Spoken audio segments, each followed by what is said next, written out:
Good morning बेटा। देखिए first chapter पढ़ रहे थे हम क्रॉप प्रोडक्शन एंड मैनेजमेंट का। ठीक है, इसके अंदर देखिए मैंने आपको इसके बारे में बताया था, प्लफिंग के बारे में बताया था मैंने आपको, किस तरह से किया जाता है, हो के बारे में बताया था। ठीक है, कल्टीवेटर के बारे में बताया था।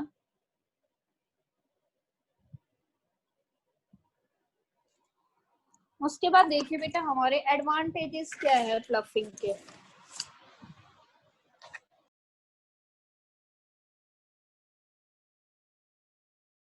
बेटा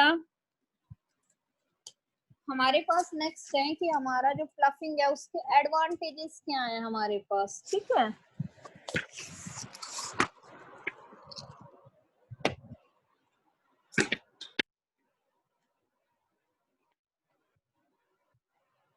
देखिए हम कैसे जानेंगे बेटा इसके बारे में। सबसे पहले जो प्लफिंग होती है, ठीक है, सबसे पहले क्या है बेटा, देखिए जो प्लफिंग होती है वो सोइल को क्या करती है, लूज करती है। ठीक है, जो जुताई करी जाती है खेतों के अंदर वो क्या करती है, सबसे पहले सोइल को क्या करती है बेटा, लूज करती है, जिससे वाटर होल्डिंग कैपेसिटी जो होती है सोइल की, ठीक है, जिससे पानी को पकड़ने की जो कैपेसिटी होती है सोइल की वो क्या हो जाती है, इंक्रीज हो जाती है। ठीक है, वो क्या हो जाती है बेटा, इंक्रीज हो जाती है। ठीक है, it improves aeration of soil so that roots of plants breathe easily. ठीक है, इससे क्या होता है, जो सोइल का एरेशन होता है वो इम्प्रूव होता है। ठीक है, इससे क्या होता है बेटा कि जो एरेशन होता है सोइल का वो इंक्रीज होता है, ताकि जो रूट्स हैं प्लांट्स की वो इजीली क्या कर सके, ब्रीथ कर सके। ठीक है, जो रूट्स हैं सोइल्स की वो इजीली क्या कर सके, प्लांट्स की इजीली ब्रीथ कर सके। ठीक है,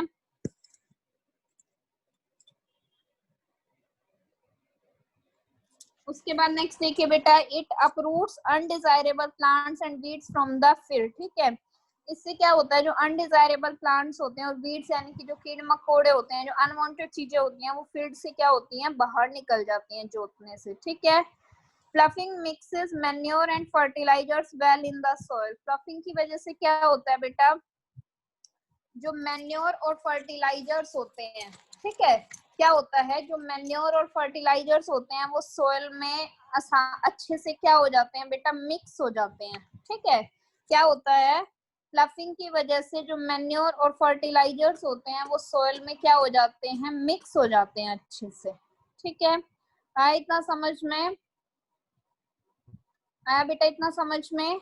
नेक्स्ट देखिए, loosening of soil enhances the growth of microbes and earthworms. ठीक है, सोइल की लूजनिंग होने की वजह से जो ग्रोथ होती है माइक्रोब्स और अर्थवॉर्म्स की वो एनहेंस हो जाती है। ठीक है, these organisms are friends of farmers, इनकी ग्रोथ बढ़ जाती है और ये जो हमारे ऑर्गेनिजम्स हैं ये फार्मर्स की क्या है बेटा, फ्रेंड्स हैं एक तरह से। ठीक है, इनसे नुकसान नहीं होता, ये फायदेमंद होते हैं। रूट्स ऑफ द प्लांट्स, जैसे आपने सुना होगा एक राइजोबियम बैक्टीरिया के बारे में। ठीक है, वो लेग्यूमिनस प्लांट्स के अंदर पाया जाता है, तो वो क्या करता है, जो हमारी एटमॉस्फेरिक नाइट्रोजन होता है उसे कन्वर्ट करता है उस फॉर्म के अंदर, जो प्लांट्स क्या कर सकते हैं, एब्जॉर्ब कर सकते हैं एक तरह से। ठीक है, तो इस तरह से हमारे पास कुछ हमारे माइक्रोब्स होते हैं और कुछ हमारे अर्थवर्म्स होते हैं जो क्या करते हैं, ग्रोथ कर मतलब प्लांट्स के लिए क्या होते हैं बेटा, हेल्पफुल होते हैं। ठीक है, roots of the plants grow easily in the loose soil, जो प्लांट्स की रूट्स होती हैं वो इजीली क्या करती हैं, लूज सोइल के अंदर ग्रो करती हैं, और वो प्लांट के कहाँ चल जाती हैं, डीप में चल जाती है, ताकि प्लांट ज्यादा अच्छे से पकड़ में रह सके। ठीक है, ताकि प्लांट क्या रह सके बेटा, ज्यादा अच्छे से किसके अंदर रह सके, पकड़ में रह सके। आई बात समझ में। उसके बाद देखिए, turning of soil brings the nutrient rich soil to the top so that it easily becomes available to plants for their healthy growth. Soil की टर्निंग करने से इस तरह से जो न्यूट्रिएंट रिच सोइल होती है वो टॉप में आ जाती है, ताकि प्लांट्स के लिए अवेलेबल हो सके वो। ठीक है, ताकि प्लांट्स की हेल्दी ग्रोथ के लिए क्या हो सके, वो अवेलेबल हो सके। ठीक है, तो आई बात समझ में। देखिए क्या क्या बताया मैंने आपको बेटा, कि जो प्लफिंग होती है उससे सोइल क्या हो जाती है, लूज हो जाती है। ठीक है, जो प्लफिंग होती है उससे सोइल क्या हो जाती है, लूज हो जाती है, जिससे वाटर होल्डिंग कैपेसिटी जो होती है सोइल की वो क्या हो जाती है, इंक्रीज हो जाती है। ठीक है, नेक्स्ट क्या है, देखिए बेटा, इससे सोइल का जो एरेशन होता है, यानी कि जो रूट्स होती हैं प्लांट्स की, वो इजीली क्या कर सकती हैं, ब्रीथ कर सकती हैं। ठीक है, इससे जो अनडिजायरेबल प्लांट्स और वीड्स होते हैं फील्ड से वो बाहर निकल जाते हैं। ठीक है, फ्लफिंग की वजह से जो हमारी खाद और फर्टिलाइजर्स हमने डाले हुए होते हैं वो सोइल के अंदर अच्छे से क्या हो जाते हैं, मिक्स हो जाते हैं। ठीक है, सोइल की लूजनिंग होने की वजह से जो ग्रोथ होती है माइक्रोब्स और अर्थवॉर्म्स की वो भी एनहेंस हो जाती है। ये जो ऑर्गेनिजम्स होते हैं ये क्या होते हैं बेटा, फार्मर्स होते हैं, फ्रेंड्स होते हैं फार्मर्स के। ठीक है, जो प्लांट्स की रूट्स होती हैं वो इजीली क्या करती हैं, लूज सोइल के अंदर ग्रो कर लेती हैं और इस तरह से वो जो प्लांट होते हैं उसे अच्छे से क्या कर लेती हैं, पकड़ के रख लेती हैं। ठीक है, सोइल की टर्निंग होने की वजह से जो न्यूट्रिएंट रिच सोयल है वो कहाँ आ जाती है बेटा, टॉप में आ जाती है, ताकि वो इजीली क्या हो सके, प्लांट्स के लिए अवेलेबल हो सके। ठीक है, ताकि वो इजीली प्लांट्स के लिए अवेलेबल हो सके उनकी हेल्दी ग्रोथ के लिए। ठीक है, नेक्स्ट देखिए क्या है बेटा, नेक्स्ट है हमारे पास लेवलिंग। ठीक है, नेक्स्ट क्या है, लेवलिंग। लेवलिंग क्या होता है, देखिए, ploughed fields usually have big lumps of soil called crumbs. जो हमारी प्लव्ड फील्ड्स होती हैं उनमें यूजुअली बड़े बड़े लम्प्स होते हैं सोइल के, जो क्या कहलाते हैं, क्रम्स कहलाते हैं। ठीक है, एक वुडन प्लैंक या एक आयरन लेवलर हम यूज करते हैं उन्हें तोड़ने के लिए। ठीक है, एक वुडन का प्लैंक या फिर आयरन का लेवलर क्या किया जाता है, उन्हें तोड़ने के लिए यूज किया जाता है और सोइल को क्या किया जाता है बेटा, लेवल किया जाता है। ठीक है, सोइल को क्या किया जाता है, लेवल किया जाता है। बुलोक्स और tractors are used to drive levellers in the fields. ठीक है, बुलोक्स या फिर क्या ट्रैक्टर्स यूज किए जाते हैं किसके लिए, लेवलर्स को ड्राइव करने के लिए फील्ड्स में। ठीक है, आ गई बात समझ में बेटा, कि जो बुलोक्स या फिर क्या होते हैं ट्रैक्टर्स, वो किसके लिए यूज किए जाते हैं, सोइल को लेवलिंग में लाने के लिए फील्ड के अंदर, कि सोइल किसके अंदर आ जाए, लेवल के अंदर आ जाए। ठीक है,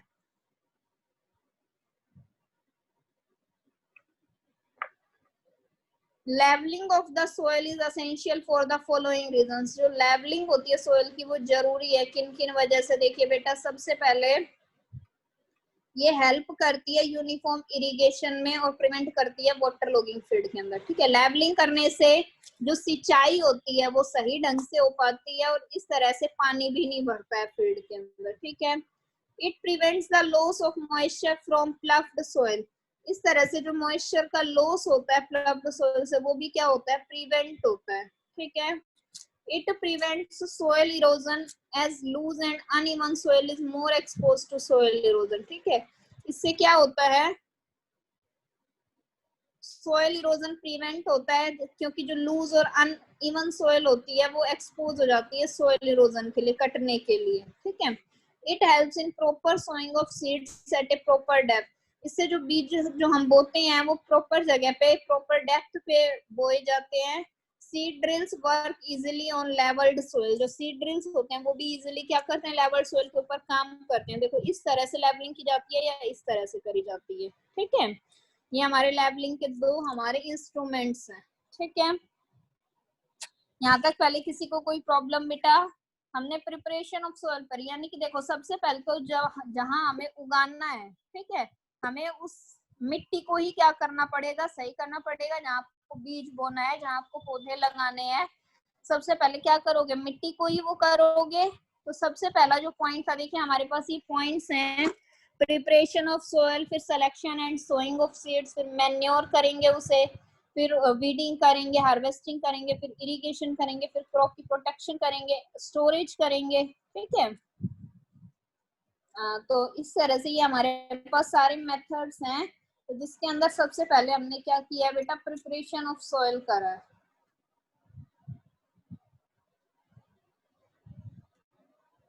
सबसे पहले क्या किया है बेटा, हमने प्रिपरेशन ऑफ सोइल किया।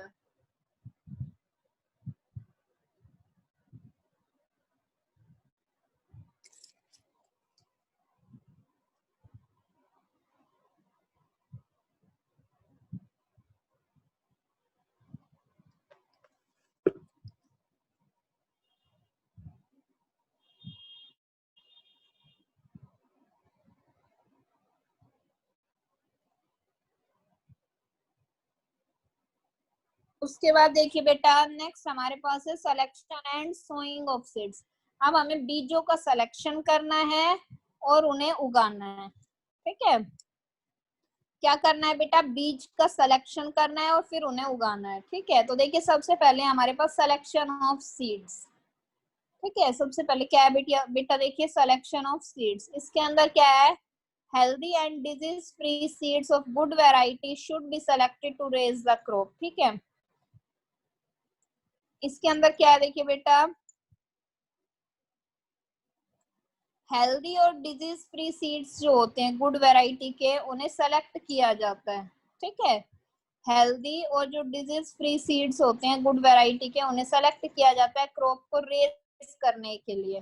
ठीक है, before sowing seed should be treated with fungicide if required. Seeds को हम जैसे बोते हैं तो उससे पहले अगर जरूरत है तो उन्हें क्या करते हैं, सीड्स को हमें फंजीसाइड से ट्रीट करना होता है।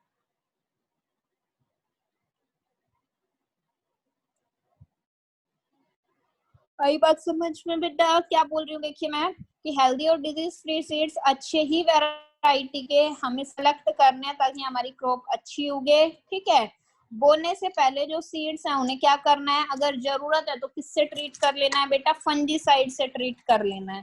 ठीक है, उसके बाद देखिए जो हमारे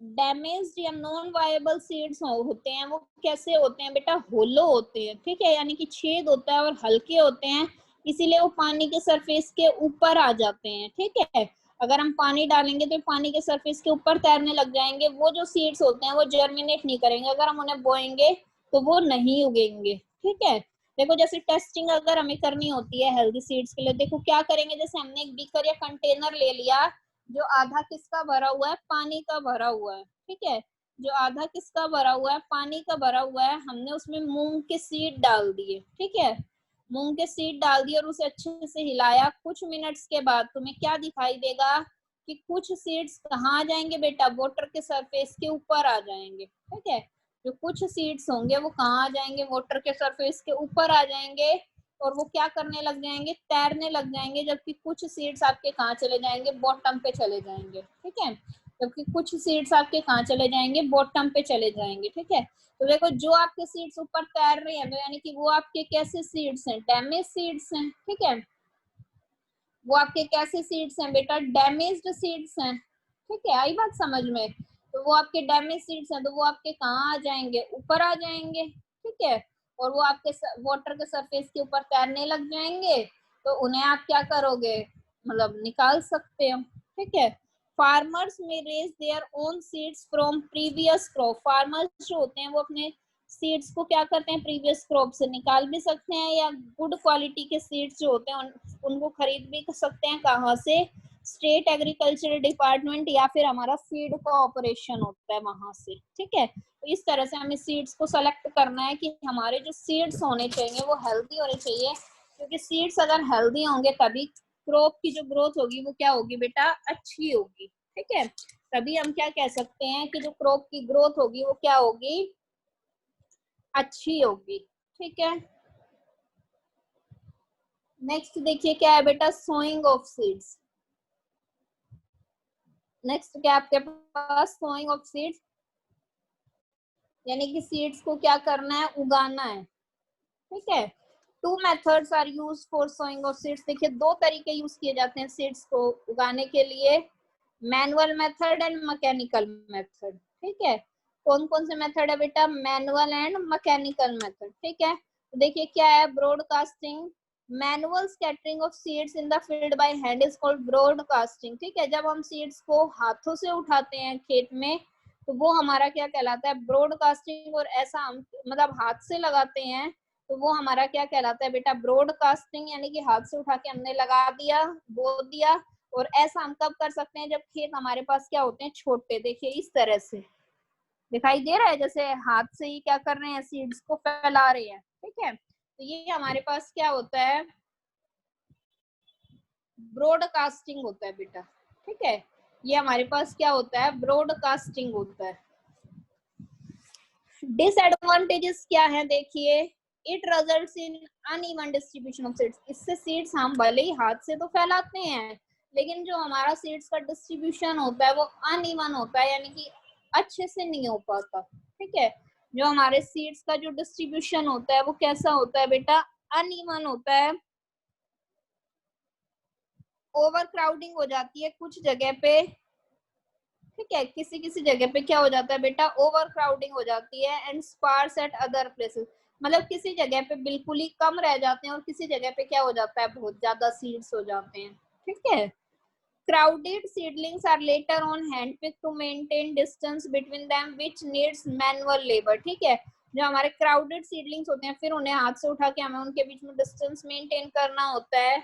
Moreover, while removing seedlings, roots of nearby plants may get damaged। जब हम क्या करते हैं, seedlings को हटाते हैं तो nearby plants की जो roots होती हैं वो भी क्या हो जाती हैं, कभी कभी डैमेज हो जाती हैं। ठीक है, in broadcasting seeds are thrown on the surface of soil. Broadcasting में क्या किया जाता है बेटा, जो सीड्स होते हैं उन्हें कहाँ डाला जाता है, सोइल के सरफेस के ऊपर डाला जाता है। ठीक है, many of them do not germinate in the lack of proper moisture. जो बहुत सारे होते हैं वो प्रॉपर जर्मिनेट नहीं कर पाते हैं, प्रॉपर मॉइस्चर नहीं मिलता है उन्हें। ठीक है, और उनमें से बहुत सारे जो होते हैं वो बर्ड्स या इंसेक्ट्स क्या करते हैं, उठा के ले जाते हैं। ठीक है, A large number of seeds are wasted in this method। large number of seeds जो होते हैं वो क्या हो जाते हैं बेटा, इस मेथड के अंदर वेस्ट हो जाते हैं। ठीक है, large number of seeds जो होते हैं वो क्या हो जाते हैं, इस मेथड के अंदर वेस्ट हो जाते हैं।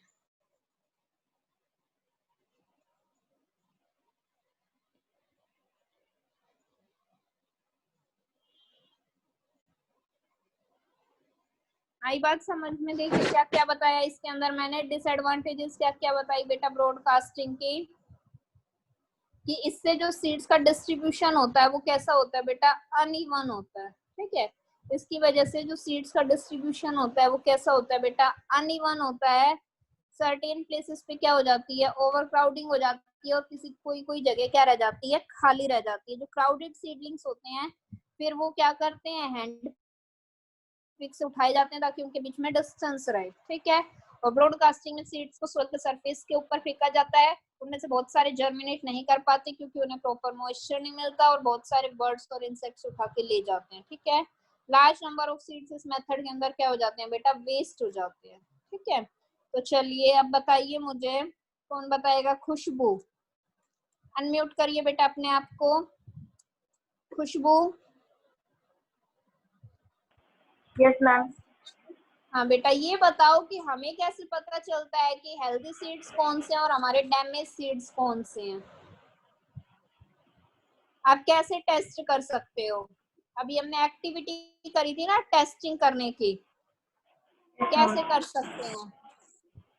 मैम डैमेज सीड्स जो है ना, होलो भी होते हैं और मैम लाइट भी होते हैं। हाँ तो क्या होगा और फिर, मैम जब पानी रहते हैं मैम, फिर वो उसके ऊपर तैरने लग जाते हैं। हाँ मतलब जैसे मूंग वगैरह मैम फिर होते वो हैं आप, हाँ बोलो बेटा। मैम फिर वो जर्मिनेट और जर्मिनेट भी नहीं होते। हाँ क्योंकि वो होलो होते हैं, वो क्या करते हैं, अगर हम पानी डाल के रखेंगे तो वो कहाँ आ जाएंगे, पानी के सरफेस के ऊपर आ जाएंगे। तो इस तरह से हम क्या कर सकते हैं, टेस्टिंग कर सकते हैं। ठीक है, वेरी गुड बेटा। चलिए नेक्स्ट कौन बताएगा, हर्ष।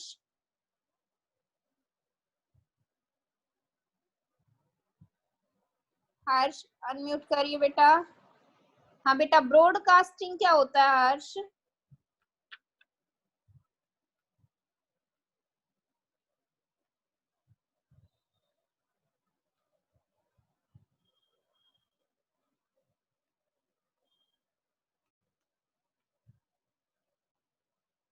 ब्रॉडकास्टिंग क्या होता है हर्ष बेटा,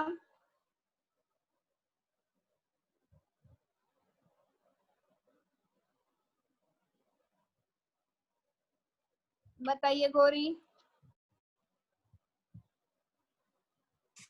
मैम जो खेतों में हाथ से जो खेती करी, हाथ से जो सीड्स डालते हैं ना, उनको ब्रॉडकास्टिंग कहते हैं। हाँ वेरी गुड बेटा। हर्ष अनम्यूट करिए बेटा अपने आप को। बताओ, अब बताओ बेटा क्या है ब्रॉडकास्टिंग।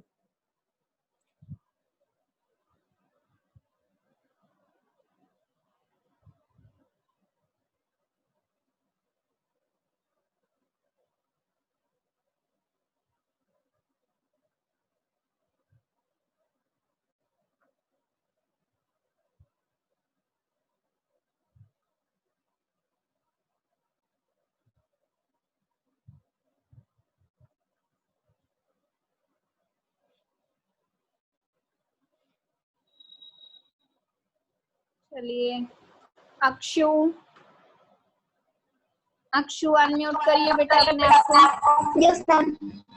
हाँ बेटा, डिसएडवांटेज बताओ ब्रॉडकास्टिंग की कोई भी एक।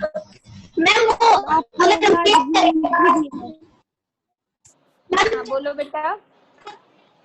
ना हमारे फील्ड में तो वो ऊपर रह जाते हैं तो उनको प्रॉपर मॉइस्चर नहीं मिल पाती और उनको बर्ड्स वगैरह भी डाले जाते हैं। हाँ वेरी गुड बेटा। चलिए अभी इस यहाँ तक किसी को कोई प्रॉब्लम, किसी को कोई प्रॉब्लम है तो पूछ लीजिए। चलिए फिर आगे बढ़ते हैं सीड ड्रिल की तरफ। ठीक है, नेक्स्ट देखिए बेटा, अब हमने सिलेक्शन कर लिया, देखो हमने सोइल की प्रिपरेशन कर ली, ठीक है, हमने सिलेक्शन कर लिया सीड्स का। सीड्स को उगाने के तरीके हमारे पास दो हैं, मैनुअल और मैकेनिकल। ठीक है, तो अब देखिए बेटा इसके अंदर अब हम सीड ड्रिल से कैसे कर सकते हैं। ठीक है,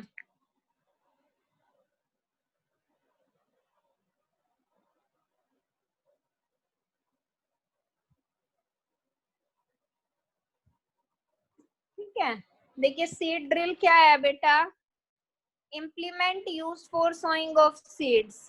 ठीक है,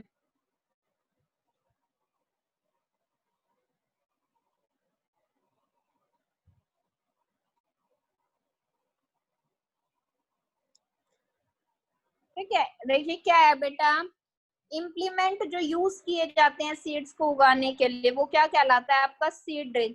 सीड को उगाने के लिए जो आपका यूज किया जाता है इम्प्लीमेंट, वो क्या कहलाता है, सीड ड्रिल कहलाता है। ठीक है, old traditional seed drill is very simple, जो पुराना ट्रेडिशनल सीड ड्रिल है वो क्या है बेटा, काफी सिंपल है। It consist of a metallic funnel attached to a long pipe. ठीक है, इसके अंदर क्या है बेटा, एक मेटेलिक फनल होती है जो किससे अटैच्ड होती है, लॉन्ग पाइप से अटैच्ड होती है। ठीक है, seed drill is attached to the back side of a plough. Seed drill इस तरह से अटैच होता है, देखिए बैक साइड में। ठीक है, प्लफ के बैक साइड में आपका सीड ड्रिल अटैच होता है। Farmer constantly put the seeds in the funnel. Farmer क्या करते हैं, सीड्स को फनल के अंदर कॉन्स्टेंटली डालते जाते हैं। जैसे जैसे आपके बुलोक्स आगे की तरफ मतलब खींचते हैं तो सीड्स आपके क्या होते हैं, पाइप के थ्रू रिलीज होते हैं।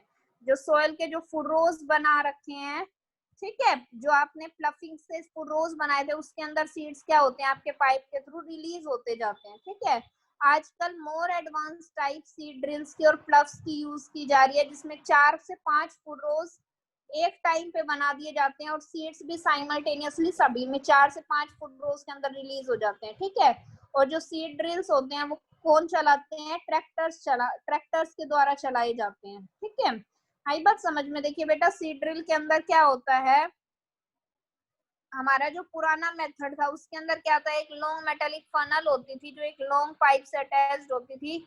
सीड ड्रिल अटैच्ड होता था प्लफ के बैक साइड में। फार्मर क्या करते थे, कॉन्स्टेंटली सीड्स को किसके अंदर रखते थे, फनल में रखते थे। ठीक है, जैसे जैसे बुलोक्स प्लफ को आगे की तरफ खींचते थे सीड्स क्या होते थे, रिलीज हो जाते थे पाइप के थ्रू। ठीक है, सीड्स क्या होते थे बेटा, पाइप के थ्रू रिलीज हो जाते थे फुरोज में सोइल के, जो किससे बनाई जाती थी, प्लफ से बनाई जाती थी। ठीक है, लेकिन आजकल और भी ज्यादा एडवांस टाइप सीड ड्रिल्स की और प्लफ्स की यूज की जा रही है, जिसमें क्या होता है, एक ही बार एक टाइम पे कितने फुटरोज बनाए जाते हैं बेटा, 4 से 5 फुटरोज बनाए जाते हैं और 4 से 5 फुटरोज के अंदर ही क्या डाल दिए जाते हैं, सीड्स डाल दिए जाते हैं। ठीक है, 4 से 5 फुटरोज में ही एक टाइम पे क्या डाल दिए जाते हैं बेटा, सीड्स डाल दिए जाते हैं। तो ये जो सीड ड्रिल्स होते हैं ये ड्राइवन होते हैं किससे, ट्रैक्टर से। ठीक है, ये किससे ड्राइवन किए जाते हैं बेटा, ट्रैक्टर से चलाए जाते हैं। ठीक है, उसके बाद देखिए advantages of advanced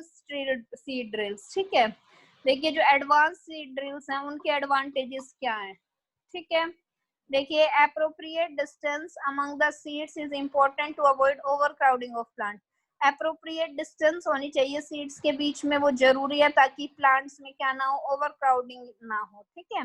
bye using modern seed drill seeds are sown at proper distance. Modern seed drills को यूज करके जो सीड्स उगाए जा रहे हैं वो किस पे उगाए जा रहे हैं बेटा, प्रॉपर डिस्टेंस पे उगाए जा रहे हैं, ठीक है। Seeds are sown at proper depth so that they can get proper moisture for germination. Seeds जो होते हैं वो proper depth के अंदर डाले जाते हैं ताकि उन्हें proper moisture मिल सके, किसके लिए, germination के लिए, ठीक है। Seeds get covered with soil. Seeds को फिर किससे cover कर देते हैं, soil से cover कर देते हैं। और इस तरह से birds और insects, देखो हम हाथ से फैलाते हैं तो उसके अंदर नहीं दबा पाते, लेकिन जब सीड ड्रिल की हेल्प से सीड डाले जाते हैं तो उन्हें क्या किया जाता है, प्रॉपर डेप्थ पे डाला जाता है बेटा। और फिर उसके ऊपर सीड्स जो होते हैं उन्हें किससे कवर कर दिया जाता है, सोइल से कवर कर दिया जाता है, ताकि बर्ड्स या कीड़े मकोड़े उन्हें उठा के ना लेके जा सकें, ठीक है। It saves labour and time, इससे मेहनत भी बचती है और समय भी बचता है, ठीक है। आई बात समझ में बेटा?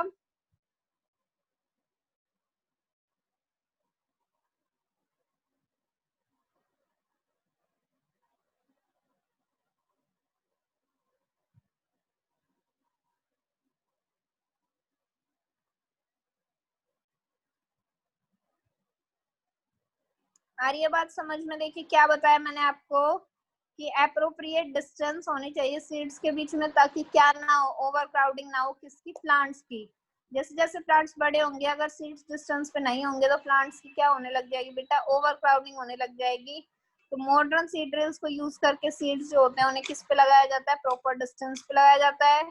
सीड्स जो होते हैं उन्हें प्रॉपर डेप्थ पे लगाया जाता है ताकि उन्हें प्रॉपर मॉइस्चर मिल सके जर्मिनेशन के लिए, ठीक है। सीड्स जो होते हैं वो किससे कवर होते हैं बेटा, सोइल से, और इस तरह से बर्ड्स और इंसेक्ट्स उन्हें नहीं खा सकते हैं, ठीक है। इससे मेहनत भी बचती है और समय भी बचता है, ठीक है। अभी बात समझ में? तो ये हमारे पास क्या था बेटा, ये हमारे पास था selection and sowing of seeds, ठीक है। अब देखिए ट्रांसप्लांटेशन। ट्रांसप्लांटेशन क्या होता है, देखिए seeds of some plants need special care. कुछ प्लांट्स के जो सीड्स होते हैं उन्हें स्पेशल केयर की जरूरत होती है, जैसे राइस हो गए, कुछ वेजिटेबल्स हो गई जैसे tomato, onion, capsicum, brinjal etcetera. इन्हें सबसे पहले क्लोजली उगाया जाता है स्मॉल पॉट्स ऑफ लैंड्स में, ठीक है, जो क्या कहलाती है, हमारी नर्सरीज या फिर सीड बेड्स कहलाते हैं, ठीक है। और इस तरह से उन्हें अलाउ किया जाता है ग्रो करने के लिए सर्टेन पीरियड के लिए टाइनी प्लांट्स में, जो क्या कहलाते हैं, हमारे सीडलिंग्स कहलाते हैं, ठीक है। जो हमारे हेल्दी सीडलिंग्स होते हैं फिर वो पिक्ड होते हैं कहाँ से, नर्सरी से, और फिर उन्हें कहाँ लगाया जाता है बेटा, मेन फील्ड्स के अंदर लगाया जाता है हैंड से, ठीक है। और ये प्रोसेस क्या कहलाता है, हमारा ट्रांसप्लांटेशन, ठीक है। ट्रांसप्लांटेशन की वजह से क्या होती है, प्रॉपर ग्रोथ होती है किसकी, रूट एंड शूट सिस्टम्स की, ठीक है। ट्रांसप्लांटेशन की वजह से क्या होता है बेटा, प्रॉपर ग्रोथ हो पाती है किसकी, रूट की और शूट सिस्टम्स की। और फाइनली क्या आती है हमारे पास, बेटर इल्ड आती है, ठीक है। फाइनली हमारे पास अच्छी क्या आती है, इल्ड आती है। आई बात समझ में? देखो क्या बताया मैंने आपको, seeds of some plants need special care. जो सीड्स होते हैं कुछ प्लांट्स के, ठीक है, उन्हें किसकी जरूरत होती है बेटा, स्पेशल केयर की जरूरत होती है। जैसे राइस के हो गए, कुछ वेजिटेबल्स के हो गए जैसे टमाटो के, ऑनियन के, कैप्सिकम के, ठीक है। इन्हें सबसे पहले स्मॉल पॉट्स के अंदर उगाया जाता है लैंड के, जो क्या कहलाती है, हमारी नर्सरीज या सीड बेड्स। और इस तरह से उन्हें अलाउ किया जाता है कि वो सर्टेन पीरियड के लिए ग्रो करते हैं टाइनी प्लांट्स में, जो क्या कहलाते हैं, सीडलिंग्स, ठीक है। हेल्दी सीडलिंग्स को फिर उठाया जाता है नर्सरी से, उन्हें क्या किया जाता है, मेन फील्ड्स के अंदर उगाया जाता है हैंड से। और ये प्रोसेस ही क्या कहलाता है आपका, ट्रांसप्लांटेशन। यानी कि हमने उल्टा कर दिया, पहले हमने नर्सरी या बेड्स में उगाया और फिर हमने क्या किया, उसे मेन फील्ड के अंदर ट्रांसफर किया, ठीक है। तो जो ट्रांसप्लांटेशन होता है उसकी वजह से क्या होती है, प्रॉपर ग्रोथ होती है किसकी बेटा, रूट एंड शूट सिस्टम्स की, ठीक है। और फाइनली हमें क्या मिलती है, बेटर इल्ड मिलती है, अच्छा मतलब अच्छी इल्ड मिलती है हमें उसकी, ठीक है। यहाँ तक किसी को कोई प्रॉब्लम बेटा, सीड ड्रिल के अंदर, ट्रांसप्लांटेशन के अंदर?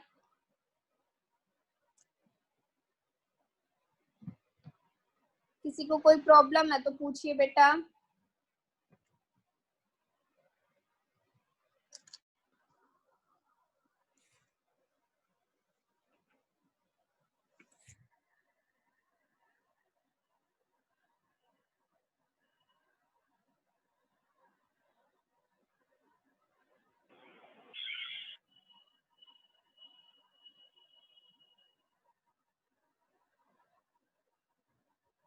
चलिए आगे देखिए बेटा। फिर नेक्स्ट है हमारे पास मैन्योरिंग, ठीक है, खाद देना, ठीक है। आई बात समझ में। नेक्स्ट क्या है बेटा हमारे पास, मैंने आपको बताया था थर्ड क्या आता है हमारे पास, मैन्योरिंग, ठीक है। तो देखो मैन्योरिंग के अंदर क्या है हमारे पास, मैन्योर खाद डालना बहुत जरूरी है प्लांट्स के अंदर, ठीक है। तो देखिए क्या होता है बेटा, plants get nutrients from the soil. Plants जो होते हैं उन्हें न्यूट्रिएंट्स कहाँ से मिलता है बेटा, सोयल से मिलता है। किसके लिए, उसकी हेल्दी ग्रोथ के लिए, ठीक है। आई बात समझ में। जो प्लांट्स होते हैं वो न्यूट्रिएंट्स कहाँ से लेते हैं, सोयल से लेते हैं। किसके लिए, उनकी हेल्दी ग्रोथ के लिए, ठीक है। सोयल जो उन्हें सफिशिएंट न्यूट्रिएंट प्रोवाइड कराती है क्रॉप्स को, क्या कहलाती है, हमारी फर्टाइल सोयल कहलाती है, ठीक है। ऐसे प्लांट जिसकी वजह से क्या प्रोवाइड होते हैं, न्यूट्रिएंट्स प्रोवाइड होते हैं। किसके लिए, किसके लिए बेटा, क्रॉप्स के लिए। वो क्या कहलाती है, हमारी फर्टाइल सोयल कहलाती है, ठीक है। क्या कहलाती है, हमारी फर्टाइल सोयल कहलाती है, ठीक है। जो रिपीटेड कल्टीवेशन होता है क्रॉप का, ठीक है, जो रिपीटेड कल्टीवेशन होता है क्रॉप का, क्रॉप के बाद एक फील्ड के अंदर, उससे क्या होती है, renders it deficient in nutrients, ठीक है। न्यूट्रिएंट्स में कमी आ जाती है न्यूट्रिएंट्स की, तो इसीलिए फार्मर को क्या करना पड़ता है, सोइल को रिप्लेनिश करना पड़ता है, ठीक है। सोइल को वापस से करना पड़ता है एक्स्ट्रा न्यूट्रिएंट्स के साथ, उसे वापस से एक्स्ट्रा न्यूट्रिएंट्स देने पड़ते हैं। और ऐसा कैसे किया जाता है, या तो ऑर्गेनिक मैन्योर, मतलब जो हमारी खाद होती है उसे डाल के कर सकते हैं, या फिर इनऑर्गेनिक फर्टिलाइजर्स को डाल के कर सकते हैं, ठीक है। या फिर कैसे कर सकते हैं बेटा, इनऑर्गेनिक फर्टिलाइजर से कर सकते हैं फील्ड के अंदर टाइम टू टाइम, ठीक है। और ये प्रोसेस जो होता है आपका नेचुरल और केमिकल फर्टिलाइजर्स ऐड करने का सोइल में, ताकि उसे क्या करा जा सके, प्लांट की हेल्दी ग्रोथ के लिए फर्टाइल बनाया जा सके, ठीक है। वो क्या कहलाता है आपका, मैन्योरिंग कहलाता है, ठीक है। वो क्या कहलाता है आपका, मैन्योरिंग कहलाता है, ठीक है। आई बात समझ में बेटा। प्लांट जो होते हैं उन्हें न्यूट्रिएंट्स कहाँ से मिलते हैं, सोइल से मिलते हैं, ठीक है। सोइल जो होती है जो क्या करती है, सफिशिएंट न्यूट्रिएंट्स प्रोवाइड कराती है क्रॉप्स को, वो हमारी कौन सी सोइल कहलाती है, फर्टाइल, उपजाऊ मिट्टी जिसे कहते हैं, ठीक है। अगर रिपीटेड कल्टीवेशन करते हैं क्रॉप का, क्रॉप के बाद एक फील्ड में, उसकी वजह से क्या होता है, कल्टीवेशन डेफिशिएंट हो जाता है न्यूट्रिएंट्स में, ठीक है। यानी कि क्रॉप कल्टीवेशन जो है क्रॉप के बाद, क्रॉप का एक फील्ड के अंदर, उससे क्या हो जाता है, न्यूट्रिएंट्स कमी आ जाती है, ठीक है। हमने क्या किया देखो, बनाया, फिर उसे क्या किया हमने, फिर उसे क्या किया हमने, सबसे पहले हमने सोइल को प्रिपेयर किया, फिर हमने सीड्स को सेलेक्ट किया, ठीक है। फिर हमने सीड्स को उगाया, उसके बाद हम क्या डाल रहे हैं, हमारी मिट्टी के अंदर खाद डाल रहे हैं, ताकि क्रॉप की ग्रोथ है वो क्या हो सके बेटा, प्रॉपर हो सके, ठीक है। तो हमारे पास क्या होता है, रिपीटेड अगर हम कल्टीवेशन करते रहते हैं क्रॉप के बाद, क्रॉप का एक फील्ड के अंदर, तो उससे यानी कि अगर हम लगातार लगाते रहते हैं तो उस न्यूट्रिएंट्स में क्या आ जाती है, कमी आ जाती है, ठीक है। इसलिए फार्मर को क्या करना होता है, सोइल को रिप्लेनिश करना होता है, ठीक है। इसीलिए फार्मर को सोइल को क्या करना पड़ता है बेटा, रिप्लेनिश करना पड़ता है, किससे, एक्स्ट्रा न्यूट्रिएंट्स से, ठीक है। एक्स्ट्रा न्यूट्रिएंट्स से सोइल को रिप्लेनिश करना पड़ता है। और ऐसा कैसे किया जाता है, मैन्योर ऐड करके और इनऑर्गेनिक फर्टिलाइजर्स ऐड करके, ठीक है। ऐसा कैसे किया जाता है बेटा, मैन्योर ऐड करके और फर्टिलाइजर्स ऐड करके फील्ड के अंदर टाइम टू टाइम, ठीक है। ये जो आपका प्रोसेस होता है नेचुरल ऐड करने का और केमिकल फर्टिलाइजर्स ऐड करने का, इसके अंदर सोइल के अंदर, ठीक है, ताकि उसे क्या किया जा सके, फर्टाइल बनाया जा सके, हेल्दी ग्रोथ के लिए प्लांट की, वो हमारा क्या कहलाता है, मैन्योरिंग कहलाता है, ठीक है। वो हमारा क्या कहलाता है बेटा, मैन्योरिंग कहलाता है, ठीक है। तो इस तरह से ये क्या होती है, हमारी मैन्योरिंग होती है। यहाँ तक पहले किसी को कोई प्रॉब्लम है तो पूछिए बेटा।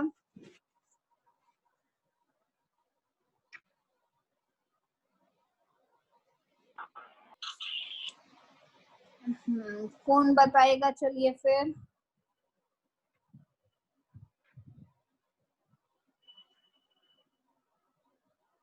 निखिल अनम्यूट करिए बेटा अपने आप को।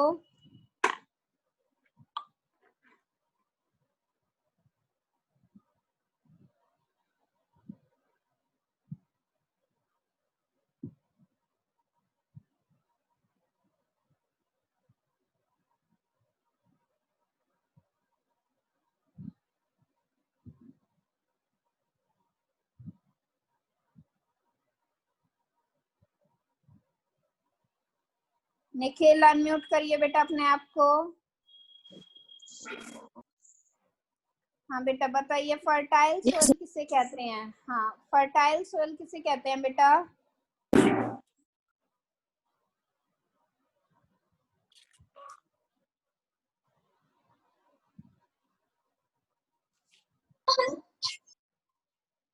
बोलिए निखिल बेटा, फर्टाइल सोइल किसे कहते हैं?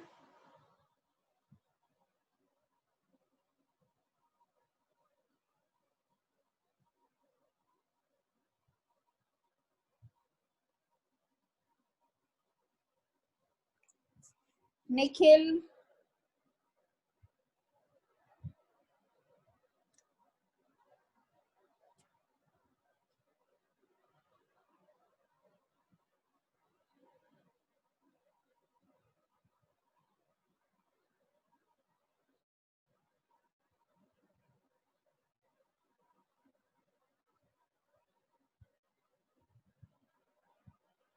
निखिल अनम्यूट करिए बेटा अपने आप को।